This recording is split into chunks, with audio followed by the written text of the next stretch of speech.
মিআন ওয়াহিদিন, আর মুমিন খায় এক পেটে। কাফের খায় 7 পেটে, মুমিন খায় 1 পেটে।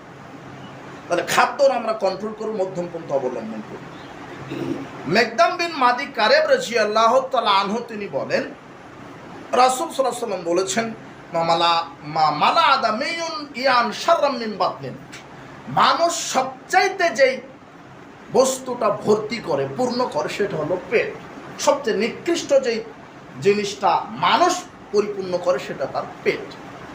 বিহাসবিবনা আদম উকুলাতুন ইকুমনা ফুলবাহু, অথচ আদম সন্তানের জন্য অতটুকুন খাওয়া যথেষ্ট যতটুকুন খেলে সে দাঁড়িয়ে থাকতে পারে। ফাইন কানালা মাহালা, এরপরও যদি অতিরিক্ত খেতে চান তাহলে কি ফাসুলুসুন্নি তো আমি পেটকে তখন 3 ভাগে ভাগ করবেন। মুহাম্মদ সাল্লাল্লাহু আলাইহি ওয়াসাল্লাম 3 ভাগের 1 ভাগ খাওয়াটা কম খাওয়া নয়, 3 ভাগের 1 ভাগ খাওয়াটাই বেশি খাওয়া। মুহাম্মদ সাল্লাল্লাহু আলাইহি ওয়াসাল্লাম বলছেন